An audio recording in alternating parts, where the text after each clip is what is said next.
Gestalt language processing, AAC, ethics. We are getting into it in a future course here at ABA Speech. Did you know that at www.abaspeech.org, I list all of our upcoming CEU courses? Every single month, I do a live course, either myself or a speaker. And the next coming months for our back to school, I said it, back to school time, we're going to be talking about the ethics of collaboration around the ideas of Gestalt language processing, AAC, verbal imitation. In September, we're going to be talking about naturalistic interventions. We have so many wonderful things in store. Now, these CEUs, you can register for the webinars completely free, and that is going to be a link in the show notes. So make sure that you register. If you want to purchase a general certificate, that's $5. Members of the ABA Speech Connection membership, are you in the membership yet? If not, join us. There's over 300 professionals and parents in the membership. You get your CEUs completely free as part of your membership. But if you're like, hey, Rose, I'm not ready for the membership, that is okay too, because every single month you have the option to just pay for your single CEU. These are ASHA approved and ACE approved courses for BCBAs, professionals, and anybody who wants to attend. So make sure that you check the notes in the show notes that is going to have the link that will take you to register for our upcoming live events around the ideas of ethics, collaboration, Gestalt language processing, AAC, naturalistic interventions, and so much more. I cannot wait to see you on a future live course.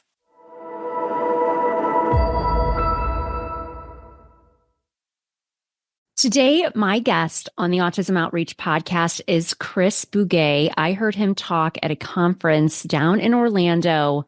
Oh my goodness, almost 15 years ago.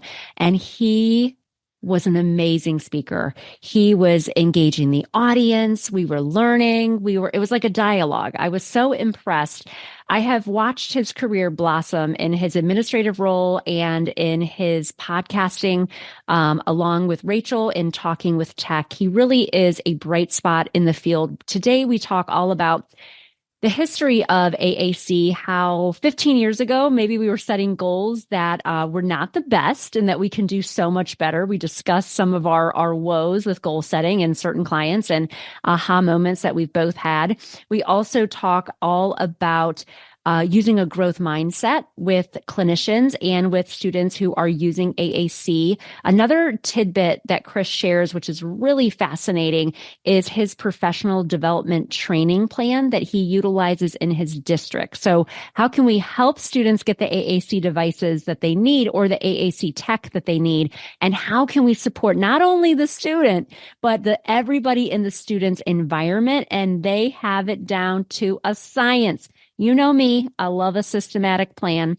I purposely had this episode air in October, which is AAC month, because Chris is really a boss when it comes to all things AAC, tech, and presenting. So if you're ever at a conference and you have a chance to hear him present, you must go and listen. As always, let me know if you love the podcast, the things that we're talking about here in Autism Outreach. We have a lot of amazing courses about AAC in the ABA Speech Connection. I'm going to put a link in the show notes so you can join us either monthly or on our annual plan. We have Intro to AAC, AAC assessment, going beyond requesting with AAC. We have some amazing courses, the ethics of collaboration around AAC. Come on. I know that you've gotten into a disagreement with a speech therapist or a BCBA about AAC. I have. So make sure that you join us in the membership and listen to this podcast episode with Chris Bugaj. You're listening to Autism Outreach Podcast, a podcast full of ready-to-use strategies to help those with autism strengthen their communication skills. Here's your host, Rose Griffin of ABA Speech, a speech therapist and board-certified behavior analyst who shares tips you can use in your next therapy session. Welcome to the Autism Outreach Podcast. We have a wonderful guest for you today. We have with us Chris Bugaj. Thank you so much for coming on to the show. Hey, thanks for having me. I'm excited to be here. And I was telling Chris before we pressed record that I have known who he is for quite a long time because I had this really cool job when I lived in Austin, Texas. I was an autism facilitator and support specialist, and we had all these government funds. And one of the things I did is I got to go to conferences, and I actually did not have to pay for it out of my own pocket, which was very, very nice. And then my job was to go get this information and then come back into the district where we had 35 at the time, 35 speech therapists, and then I would do a talk at a meeting about what I had learned. And so I don't even know if I just picked your session because it looked like a good one, or maybe I had heard your name before, but I remember being in that session. And you know what was cool about your session too? It was really interactive. And I have taken like courses about how to present better and how to be an engaging speaker, really worked on that at one point in my business. Now I'm just trying to do it more. And you just had so much in the ABA world, we call it active student responding. And it was like you get answers from the audience, and I think you're putting into like a Google Doc, but we could all see it. And I was like, this is so good because, we've been to so many presentations where it's just not that exciting. You know what I'm saying? And so if you have a chance to see Chris at a conference, or go see him, go hear him present. So thank you for taking public speaking seriously and being a bright spot in the field.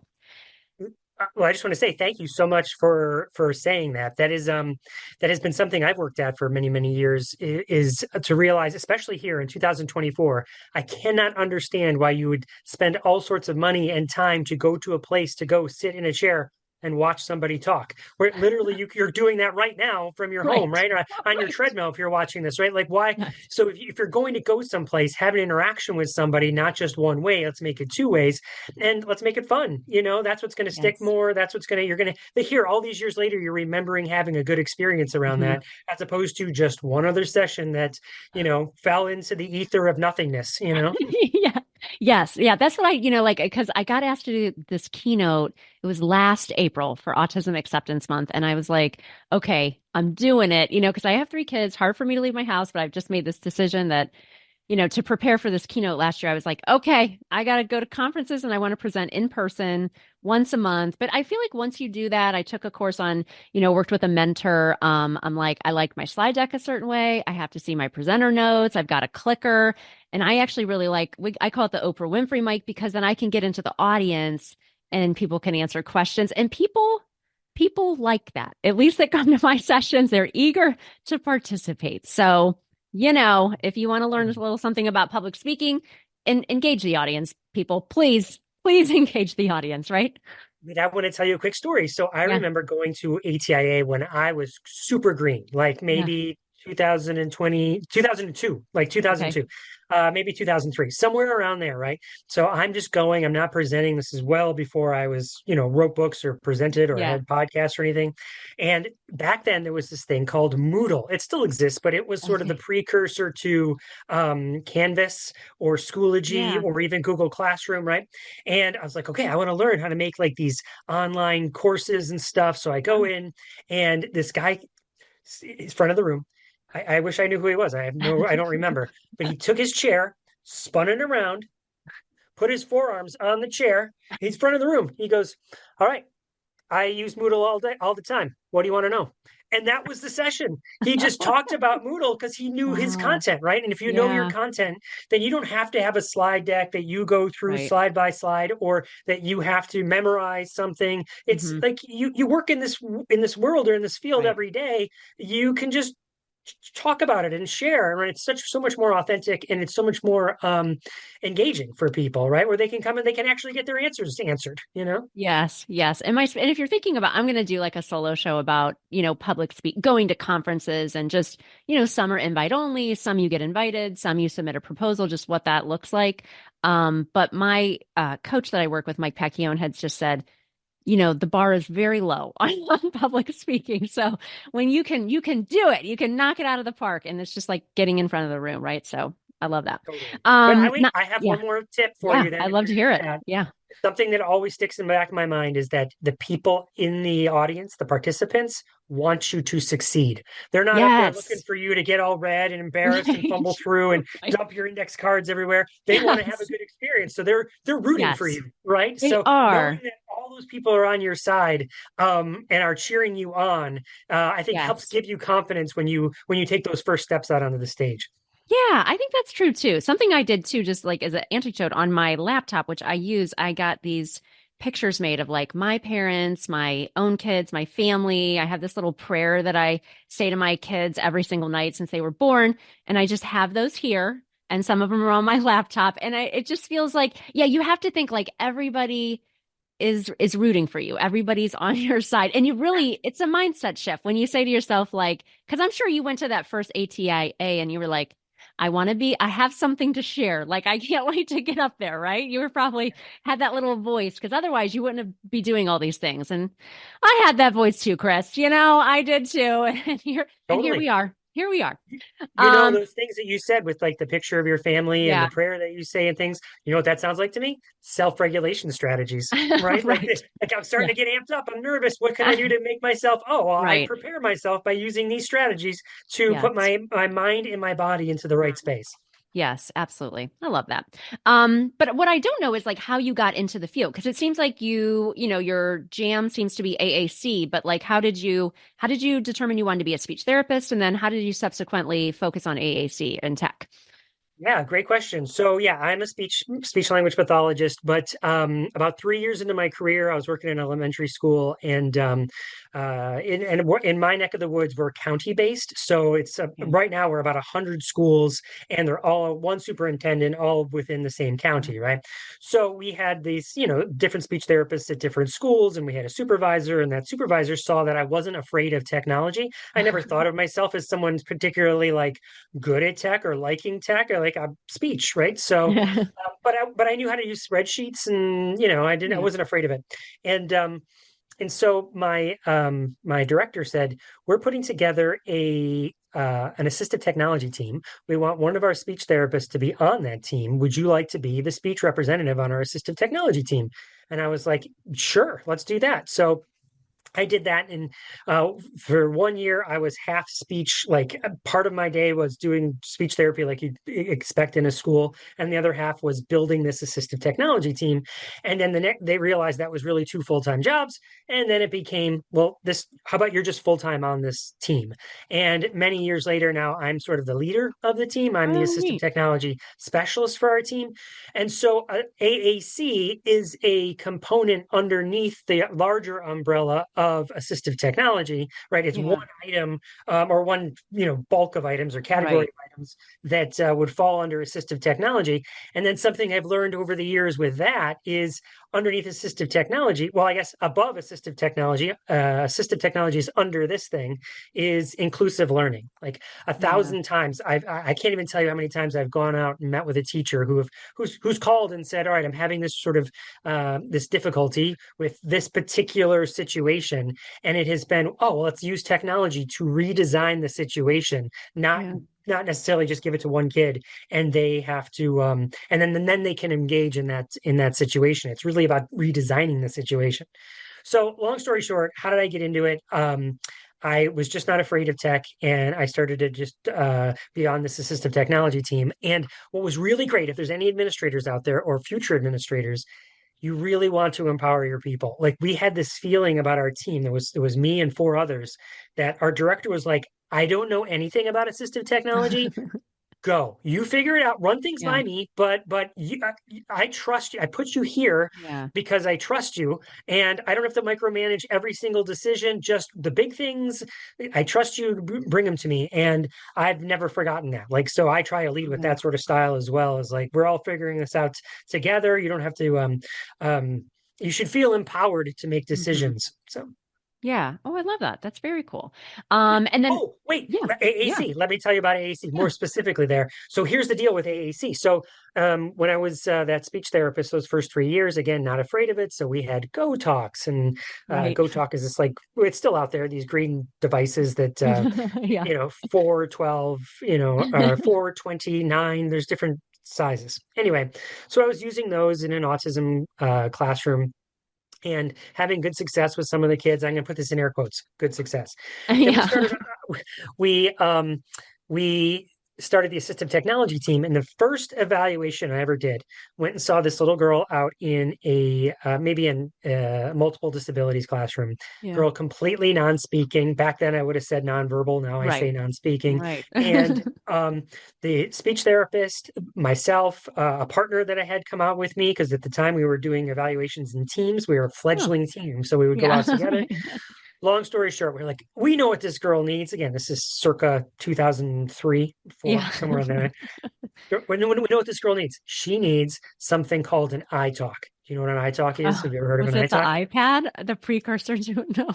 No, don't I wish. No. So you've probably heard of a Big Mac or a Little Mac, Yeah. one button hit, right? Well, Yeah. this was like that. It's two buttons separated Oh. by a piece of plastic. One button is green, one button is red, although you can Oh, change those. And yeah, so I've you know seen it. what we said to what we you know what you should put on there. We told her to put yes and no on there. Oh, And once this kid learns yes and no, yeah. then we can navigate and we can give them a 4 cell device and go from Right. 4 to 6 and 6 to 8 and so on and so forth. Fast forward, I think this kid was maybe kindergarten, first grade back in Yeah. 2003, four. I left thinking, oh, I totally helped them. Like, the people who are just listening didn't see me just Right. breathe on my Right. knuckles and rub it Right. against Right. my chest. Um, but I think like 95% of the people out there would have done the exact same thing at that Sure. time. Back then, absolutely. Yeah. Yeah. But now, so 13 years later, or no, 10 years later, 2003, 2013, 2014, I'm sitting in my car at a high school and I'm going to be delivering equipment to the high school. And on my list of things to deliver, I see this kid's name and I'm like, "Oh, yeah, that's the kid that I did my very first evaluation. Oh my gosh. I wonder how she's doing with that two-button device. What did she eventually evolve into? Yeah. And what's in my trunk waiting to be delivered because I had lost track of her when someone else was, helping her through middle school. Same iTalk. 10 years had gone by working on Mm, yes and no. And I had a little moment in my car where I kind of broke down, like, wait, what? Like, yeah. something must be wrong. Like, because Right. there's no way that she's still doing this. There's something wrong with the Right. system. There's something wrong with my practices. And I Yeah. think about like that was a big, if you say, how did you get into AAC? That was a Yeah. big moment in my life. Sort of the final, there was others like similar to that, but that was sort of the final straw where I was like, I need to do something differently. And so what I did is I did three things. I read as much research as I possibly could about Yeah. learning language with AAC. Yeah. I tried to find the 5% of people that would have done it differently back in 2003 and Mm, 2004, and they were out there who our whole professional sphere would have done that, right? Like you said, like you were yeah. shaking your head going, yeah, that's what people would have done back I then, used right? to Now set we know those how to, goals. Yeah. I yeah, used to set right? those goals back then. Yeah. But who Absolutely. wasn't? Who was already ahead of us thinking, no, that's not how to do it. And then so I tried to seek those people out to be like my mentors. And Yeah. then the third thing, which I think is the most important thing, and I think it's going to lead into what we're probably going to talk about here in a second, which is the Talking with Tech podcast, is how many people here I was a speech therapist and on the assistive technology team, and I had really never met anybody or very few people who could use AAC to say whatever they want to say, however they want to say it, to whomever Right. they want to say it, right? No Hmm. end user, when I say end, like some adult who had come Right. out the back end of a public education system like that, and I had met one. So I started seeking out AAC users and trying to spend time with as many of them as I could to say what worked for you, what didn't work for you, and Hmm. and try and learn from them. So that was a big moment into getting into AAC, and I've never looked back. I mean, I'm still clearly with the podcast that it's foreshadowing for what I think we're going to talk about. Um, is that it's a big part of my life is advocating for learning language with alternative and augmentative communication devices. See, that's great. My story of which does not make me popular. I don't have a lot of speech therapists on my podcast anymore. Usually it's BCBAs, autistic adults, parents who are raising an autistic child. But because I became a BCBA because I was working in a non-public program for autistic learners, I always kind of divide my time between public school and non-public programs. And there was a kid who was 18 who was on my caseload, very unsafe, aggressive behavior, could not be out in the community, could not attend a traditional school. He had been in special education services receiving speech therapy for 18 years, and he still had no way to communicate besides very unsafe problem behavior that was a barrier to his learning, a barrier to him accessing the community, a barrier to him just living life. And so Mhm. that's when I learned about applied behavior analysis and was able to help him use, actually, I think it was a Go Talk at first, to request music. And I'll just like never forget when he was able to do that on his own. We would just look back through the old notes and be like, what were they doing? 18 years, like from 3 to 18, this kid was getting services. So that kind of lit that same fire in me that I can tell that you have for AAC about using speech therapy and applied behavior analysis to really help people find their voice. So, it's like I know sometimes we go about things different ways, but I feel too like you've had these moments where you're like, what? Come on. Like we could do better than this, right? We can do better than this. Wait, Yeah. So you before you have, move on, I yeah, got a quick question for you. yeah, So, let me ask, and yeah. if you, okay, so let me ask. ABA has kind of gone through a renaissance in the last Yeah, 10 right, years, I would say, right? Like the neurodiversity affirming practices. right. And I feel like some of the work in AAC has helped with that, meaning you'd have so often we'd have like a speech therapist and someone who is a BCBA. Yeah, Usually they're sometimes they're speech therapists who are BCBAs, right? Sometimes right, that crosses, but lots of times we work together, and right. that has been a thing over the years, right? Like building those relationships to say, okay, well, here's how we do it and where we've seen success, and Hmm. success being people who can say whatever they want to say, however they want to say it, right? Not limited to just 4 or 5 words or just requests or Right. things like that. So, Yep. can I ask you real quick, Yeah. what has that renaissance been like for you over the last? Well, first, would you agree, like over the last 10 years or so, Yeah. ABA has gone from this sort of maybe I'll put it at like a stricter protocol to Yeah. a more loose, like, yes, now we try to adopt these neurodiversity affirming practices. And what are your thoughts on that? Yeah, no, I mean, I think that it's sad because I was just on a call with a BCBA today who lives in Iowa, and she said that, she's trying to be real collaborative, and she reached out to the speech therapist, and the speech therapist um wasn't that kind. And that makes me feel really sad because Chris, I'm on Instagram every day. I hate to say it, just hit 50,000 followers. Very excited about that. But it's a rough place to be. It's a very us versus them. But I try to really disseminate every single day because there's less than 550 people who are both speech therapists and BCBAs. I really try to share like this is what ABA can be. And we're an ASHA provider and an ACE provider. That's for BCBA. So I try to get people to learn together. Can't change somebody's mind on social media, but I try to do things like this and go to conferences. But yeah, we do. I think the field is definitely talking more about naturalistic interventions. We have a course coming out. Well, it'll be in September. We're going to air this in October.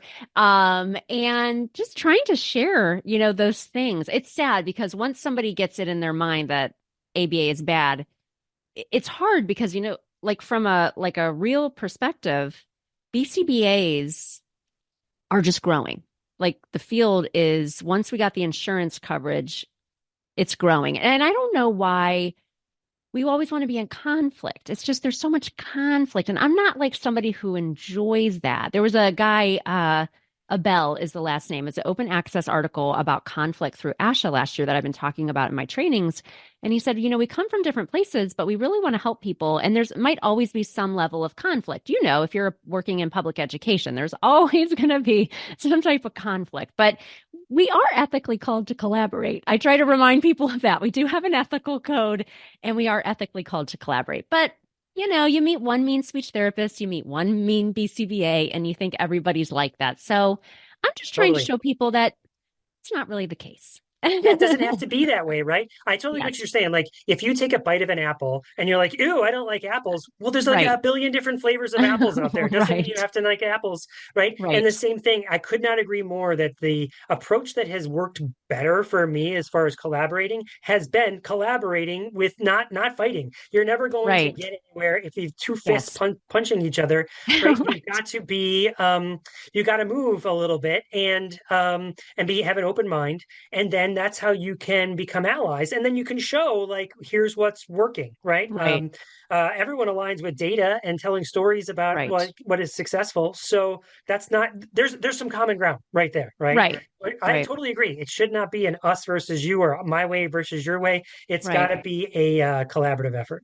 It is. And actually, I don't know if you know the name Dr. Cindy Gavarter, but she is a PhD level BCBA D is what we call it. And she has a lab and she does a lot of research on AAC that's been published in ASHA. She comes to the ASHA conference and she presents. And so, it's different, right? You might have meet a speech therapist who really has never worked with somebody who uses kind of a traditional AAC device. And you might meet somebody who's a BCBA who maybe has some background that they have experience in that. It's just so Right. keep an open mind, people. Keep an open mind, I think is what I'm saying. But you're so passionate about what you do. How did you guys start the Talking with Tech podcast? With Rachel. You co-host that with Rachel, is that correct? That's right, Rachel Madel. So Yes. so real quick, let me describe what the Talking with Tech podcast is Yeah. for people watching or listening that are like, "What's that?" So about at the time of this airing, it'll probably be close to 7 years Wow. um, that we've been doing the Talking with Tech podcast. The way the format works, it's about an hour long, of course, completely free. The first 15 minutes or so are usually Rachel and I talking about some sort of thing in the world of AAC or inclusive design, Hmm. and that then rolls into an interview. Not every episode, but 95% of them roll Yeah. this format, where then we roll in an interview. It's kind of like we're doing now, where we interview somebody and talk about a specific topic. And the somebody is clinicians, it's researchers, it's family members, and then AAC users themselves to get that Oh, again to bridge that gap between that large gap between the people who are doing the service provision and actually talking to someone who uses the end goal, right? That's a right. big thing in public schools is I only work in preschool. Well, you never see them graduate or what their abilities Yeah. are, or when you're working only in high school, you're not necessarily thinking about what they were back in what their abilities were and how that influenced when they were in preschool, right? So Hmm. long story short, the podcast, that's the aim of it, is to bridge that gap and share experiences around the world of AAC and inclusive design. So how it started was it's Rachel's a private speech therapist out in Yeah. the Los Angeles area. I'm a work in the public school in assistive technology, and there was this third actually. So it's Rachel and I are the hosts now and have been Oh, for over 5 years. yeah. But it started out with someone named Lucas Stuber. Lucas Stuber Oh, actually brought us together. I know. Yeah, I know Lucas. I met Rachel at ASHA too. So yeah, okay, I know Okay, these people. Yeah. Oh, okay. interesting. Okay. So he did it for a while. He's the one who brought us together, and then he sort of phased out onto other projects. And Rachel and I are like, "Well, we really like each other. Let's. Do you like doing this? I do. Yeah. So let's keep Yeah. doing it." And we've never looked back. Oh, Fun fact: nice. Rachel and I, well before the pandemic, we had when we're doing the podcast, her in LA and me in Yeah. Virginia, for over 2 years, had never met in person. Oh, yeah. I Um, knew that. yeah, first time we met was well, we met for nachos once at a Philly for like a half an hour or an hour or so. But then the first time we could really spend some time was at an ASHA convention. Oh, So yeah, but nice. that's the podcast, and that's how it got started. Okay, wonderful. I love that. And you also, I know that you've written some books too. You have a book called The New Assistive Tech, Making Learning Awesome for All. In that you mentioned using a growth mindset for students with disabilities. Can you share ways that we can use that as therapists with our clients? I feel like that's one of those terms. Like I have done some work with Sasha Long from the Autism Helper. And I think she had like a whole training we did together, like a conference once. And it was about a growth mindset. And I love that idea of a growth mindset, but I feel like it's one of those terms that people use and people may not really understand what it is if you haven't like read about it or researched it. So kind of like what is it and how can we utilize it as therapists? Sure. So this is based on the work of someone named Carol Dweck. And there's essentially the way I'll give you the elevator pitch, right? There's a fixed mindset or a growth mindset. And Yeah. so everyone listening has probably said something like, oh, I'm just not a tech person, or speech therapist, oh, I'm just not a math person. That's why I got into speech, right? Yeah. Where you sort of put this fixed mindset around this ability. Like, well, the way I was born and I came out, I was not a tech person, but that's not really how life is, right? You're not one thing or another. Mhm. There's all this level of gray. What if you put the word yet at the end of that sentence? So it's the power of yet is what they say. Right. So I'm not a math person yet, but give it enough time, give it enough resources, I given enough support, I will become a math person. I will become someone who understands technology, right? And that is super important from a growth lens for any person, right? But it's really important when we're talking to the learners that we support, right? If we have this, yeah, you're just not a good reader. Well, then you've now that's a thing I have to a monkey on my back that I have to share, Mhm. and it maybe gets into my head as a kid that I'm not a good reader. But if you're like, hey, you're working at it and you're just not there yet, but I know you're going to get there because look, if you look back at the data from or listen to yourself read, we recorded it a couple months ago. Listen to you now. You didn't think you could do it now. Look how much better you are. Like, Yeah. so there's this language we can use with kids to help them Mhm. have this growth mindset. And then tying it back to AAC, one of the biggest barriers to successful AAC use, learning language with AAC, is these we call them limiting beliefs, right? This, and Yes. so we champion the notion of presuming potential, and that potential is unlimited potential. Like, Mhm. so not, oh, this kid will probably, we see this all the time. Well, this kid will, geez, they're so impaired, or they have such a big disability, or they're so, Chris, you don't understand, their cognitive level is so low. They're probably only ever going to be able to sell coffee on a coffee cart, and Right. so. Well, when you impose all of that on a kid and you never give them opportunities to go beyond that, you Right. start to, you'll be right, Mhm. because when will they have opportunities to do that? So that whole idea of a growth mindset is well, let's not put limits on any kid. Let's not be the one that's limiting them. If we're going to make mistakes for this kid, let's make the mistakes um in the idea that they will be able to do whatever they want to do. However, prove me wrong that they can't do something. Kid, Right. I'm looking at you saying, prove me wrong that you can't do these things, rather Mhm. than me imposing that you can't. And I feel like the concept of growth mindset and presuming potential are aligned, if not the exact same thing. Yeah. Yeah, I think that's important too. Like as a speech therapist, I worked for 10 years in a middle school, high school, and I always try to, a lot of my IEP goals, most of them were like in the larger school environment. It's like, I think it's really important to get our students out and about because a lot of people don't really understand what AAC is. And like they need to see like that our kids can use it, they can do things with it, they can communicate for a variety of reasons. Anytime I see like an adult or a kid using an AAC device in public, I almost cry because I want to like say, yay, you're using your device out and about because you don't always see that. Isn't it just like a cool moment to see somebody using a device out and about?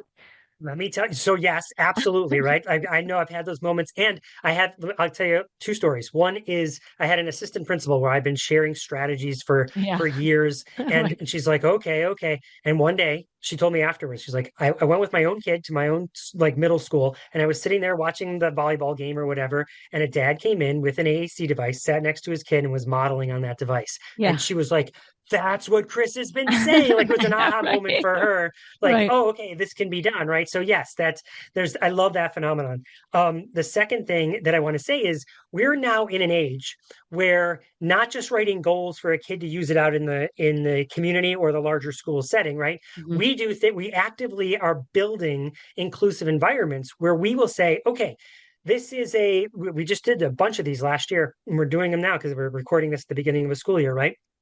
Is inclusive experiences where we bring a bunch of iPads into the kindergarten, first grade, second grade, wherever the learners are going Yeah. to be, and we teach all the other kids. All right, you're going to see this device, and actually, you're going to here's some Oh. paper-based versions of that device, and here's how you can be a good communication partner. In 30 minutes, we just taught all of these kids Oh. how to be a better friend, and Yeah. now that kid who's learning to use AAC can go in to learn language, can go into the environment. And here's the other big thing. When you do that, so many other kids benefit, like kids Yeah. who are learning English as a second language. Well, Hmm. this doesn't hurt at all. This is, in fact, it helps. And so now we're taking active steps to change the environment by putting more AAC. You can almost think of it as a tier one support, where this Right. robust AAC can be something that's available in any classroom, so that when the environments change, the kids can be there, right? Mm. Where if it's like no one else does this and no one else knows who I am or what I do, All yeah, I guess I right. have to go. I have to go to the other room, right? And then the other big thing about that is that um, an issue in public schools that we're not going to be able to address anytime soon is that there's natural transitions in personnel. So first of all, special ed has got Yeah. about a four time turnover rate than general ed. So you're going to have Mm. many more special ed, right? If you Mm. talk to any AACs, you'll be like, how many speech therapists you had over the last in your public school career? And they'll be like, I don't know, 9, 10, right? That's just speech, let Yeah. alone teachers, let Right. alone okay, even if you do have an experience where you've had the same teachers for a number of years who finally learn how to use AAC, right? They've gone through some coaching, they've listened to the podcast, they've done Yeah. some practice stuff, right? They're in it, they know it. Sorry, now you got to go to middle school. They don't know how to do it, right? And so you've got now a whole nother personnel that doesn't know. And so the population that moves with the kids, though, are Yeah. one, the families, but the other kids. So if you can teach Oh, the other yeah. kids, that bubble moves with them. So, and I have Hmm. a quick story. My own daughter was in second grade, participated in one of these experiences. Substitute teacher comes in, sees an iPad on the table, goes over to remove it. My daughter and a couple of her friends are like, no, no, no, you can't do that. That's her voice. That's her voice. You can't take that away. And it's like, Right. okay, I didn't know, right? Because now Right. you have these friends that are advocating for you. Yeah. When I like the way you're talking, it's like kind of like how to be a good friend too. Like I think Yeah. that's like that's a cool idea. I like that idea of that just makes so much sense. I mean, sometimes it's a barrier, right? If you are in a smaller district to try to get iPads and things like that. But so it sounds like you're here in Ohio. I'm in Ohio, so we have educational service centers. I wonder if like it's kind of a similar where you have so many districts that you're kind of like supporting. Um, Now I'm wondering, like, with your role as kind of admin or the head of this team, how do you do your professional development? Like, how are you providing that? Like, I guess what is your, if you don't mind sharing, like, what is your role? Like, how many are you supporting speech therapists, teachers? Like, what does that look like? And I'm just wondering what that kind of looks like. I like professional development. Obviously, we do that a lot here at the ABA Speech Connection. So, like, what's your plan for that? Because it's ongoing, right? Like, you're always, last year I did a course, Chris. It was called Intro to AAC. And, and we ran Facebook ads because, I have a small business and things like that. But I was getting like 2 to 3 thousand people signing up for this intro to AAC course. And I Mhm. offered it actually like every single month for like 3 or 4 months. Like that's how much interest was in, and we know that's just like dipping a toe. This is just like us getting started, right? This is your journey forever learning. But people want to know about it and they want to learn about it because especially people like maybe internationally, there's different options or there's not as much options. People are just really want to learn. So how do you do that within your own environment and current work setting? Awesome. Awesome questions. And that's so exciting that so many people are interested in taking that sort of introductory course. Yeah. So and the podcast is a great place to start too. Like you can listen to Talking with Tech and you kind of, instead of listening to Taylor Swift in your drive, listen to the Talking with Tech podcast, right? And you can just one day a week. But here's how we do it in our neck of the woods. For many, many years, we would train people on different techniques or strategies. And when I say train, again, I'm going to put it in air quotes, when working with so many teachers in so many schools, and there's so many people that need this information, it was often running out. Here's your AAC device. Here's an hour worth of training.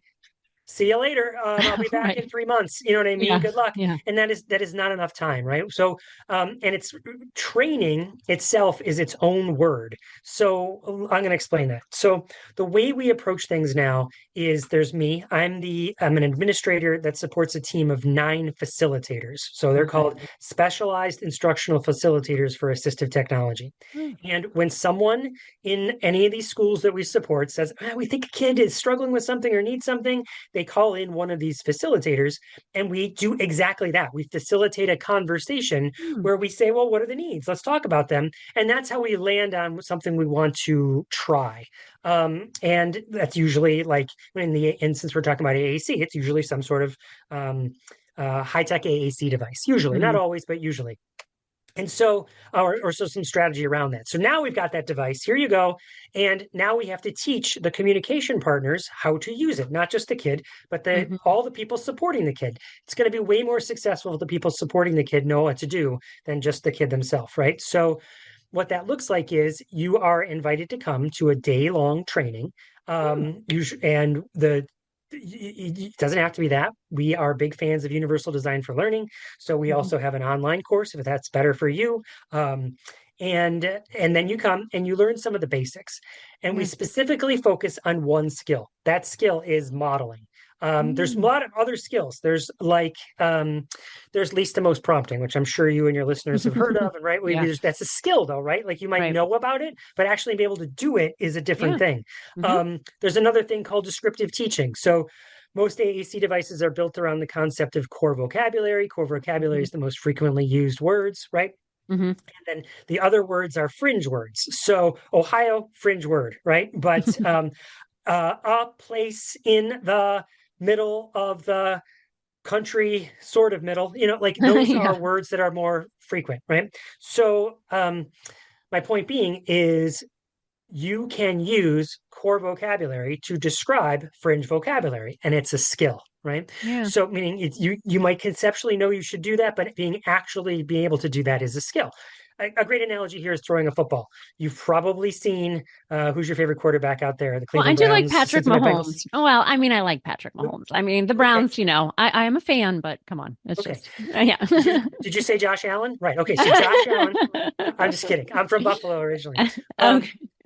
But you've seen quarterbacks throw footballs. It Right. doesn't mean you can throw a football like a quarterback, right? And Yeah. so the same thing here is yes, you can take an introductory course. Yes, you can watch a video. Yes, you can listen to these podcasts, but it doesn't mean you're getting practice. It doesn't mean you're getting reps at throwing the Hmm. football. It doesn't mean you're getting reps at doing least to most prompting or descriptive teaching. Or in my case, what we really started with was modeling the adult or the Yeah. communication modeling while sitting next to the kid. And Right. so we then after you do a little bit of training and understand, oh, I'm supposed to be modeling and not limiting the kid. Okay, I get that. I get the idea. We recognize in the same way that Mahomes learned to throw a football by having a coach, that we Yes. provide a coach. So Hmm. it's a training plus coaching, not just training Mm. plus coaching. And what that means is that our facilitator comes out and we do a 6 session cycle Mm. where the first session is, well, okay, you're supposed to be modeling. Let's record you for 5 minutes or Yeah. so trying to model. And then we watch that video back and we count, well, how many words did you say or how much modeling did you Mm. do? And then we have 2 practice sessions where it's just like, all right, I'm gonna come and watch you model with the kid, and we're gonna talk Yeah. just a few minutes. How'd you feel like that went? In the same way, Mahomes is like, Andy Reid might be like, hey, why'd you throw that interception? My Right. Right. we practiced putting my foot back and I wasn't putting my foot back. Same thing. Oh, I Right. didn't do least to most prompting there, or I didn't do descriptive teaching, or I didn't Yeah. give it enough wait time. Like you can analyze your own video. And then we do another one at the end. So the session 5 is recording like session 1, and session 6 is an analysis of that second recording. What do you Mm. get? You get improvement, right? Oh my Yeah. gosh. I didn't know what I was doing. I was throwing so many interceptions. I wasn't Right. modeling at all. And Right. now I'm modeling better. I'm still not perfect, right? Yeah. I'm not Josh Allen, but I am better, right? Yeah. And so that's what we do. That's how we approach professional learning is that there's an introduction to a skill and then practicing that skill with a coach. Oh, that's awesome. Yeah, I talk about that a lot. In my membership. I think that's what's nice too about like, offering this membership where it's like, I'm there, I can help you. You take the courses. It's not like you just learn and you leave, right? You can ask questions. In the field of ABA, we have something called behavioral skills training, which is kind of the same. It's like, I'm going to introduce this concept of modeling. I'm going to show you this is what modeling is. This is what modeling is not. And then let's practice, let's role play. And then the end is like, what I think is hard for adults with other adult learners is like, I'm going to give you some feedback or coaching, because that's the thing is like that. that robust plan you have is going to transform. What I always say with my stuff is like, you're not just helping that teacher with those particular students, you're helping that teacher with all the students that they're ever going to work with over the course of their career. And that's important, right? And it's important to have a plan. Like that's super systematic. Like I'm sure this didn't happen overnight, but it's great that you have that robust plan because people are really going to learn how to help other students who have those same needs. So yay for you. Right. I love Let that. me take that even one step further, right? Yeah. I just mentioned the turnover rate is like 4 times in special ed, right? And so many teachers burn out. I know you know Yeah. them, and they're like, all I do is chase behaviors all day and try and wrangle behaviors. And it's like, well, okay, what if we gave you skills to enhance language and teach you language, Right. right? And then you feel more confident about what you're doing. And this is what the sort of we didn't know this was going to happen. It was a sort of a secondary thing that happened. Yeah. But what we saw after those 6 sessions is that, oh my gosh, my confidence level goes up. I was Right. feeling so inadequate that I didn't know how to help these kids. Mm-hmm. And now I do. Now I have, now I feel confidence. So I want to come back next year, right? I don't want to Mm-hmm. just waste all this learning. Right. And we're in I think we're still in it. It was bad before the pandemic, it got worse during the pandemic, and we're still coming out of it, which is the is so many people quitting, right? And so we Yeah. if what's all that work that we've done if they don't stay, right? Right. If that helps people stay because they Mm-hmm. feel more confident. There's so many people that we interviewed afterwards that in this training, the training and the coaching, and they're like, they feel a little squirrel, like, oh my God, your listeners probably felt that when I said we record them and they Right. analyze their own recording. Ooh, I don't want to watch my own recording. But Right. afterwards, not a single negative comment. Everyone was like, Yeah. when's my next 6 sessions? Because I felt better. I know what I'm doing better. I Right. like I feel more confident. And now when I'm more confident, I want to stay. Yeah, and I think that's true. Like in the behavior analytic world, they did. I went to a conference once and they talked about research and they talked about people that work with kids who have very unsafe, severe problem behavior. And they said if those clinicians have a high level of training, just kind of a similar thing where you're talking about, they feel more comfortable and they don't feel burned out, even though the intensity of the behavior is extreme, because they feel confident and they feel ready to support their students. So, oh my gosh, I mean, it sounds like a great area that you're supporting. Yay for you. That sounds really cool. This has been so fun. Where can people find out more about you and your work, Chris? Sure. So I think the easiest place where you can find everything that I've ever done is at chrisbugaj.com. So that's ChrisBugaj.com. You could Google me, you'll find it. The Talking with Tech podcast is at talkingwithtech.org. And then I'm on all the social media stuff too. But the name that I go under on all the social media stuff is AT Tipscast. So ATTIPSCAST. Before I did the Talking with Tech podcast, I did the AT Tipscast. Like I said, I've been podcasting since 2007. It came out in 2005. Oh my So gosh. the Talking with Wow. Tech podcast is like actually my third podcast that I've been a part of. Wow. Um, so yeah, but that's where you can find me, chrisbugaj.com. You can find online courses that I put together too. There's one that is called the Specific Language System First Approach. That's the idea that maybe AAC and so many places around the country and actually the world have moved to this model where it is no longer thought of as an individual thing for an individual kid. What if we thought of it as a tier one support for the masses, right? And so Mhm. how do you move your school district or your practice into thinking about AAC that way that could help everyone, hurt nobody? I've got a course for that, right?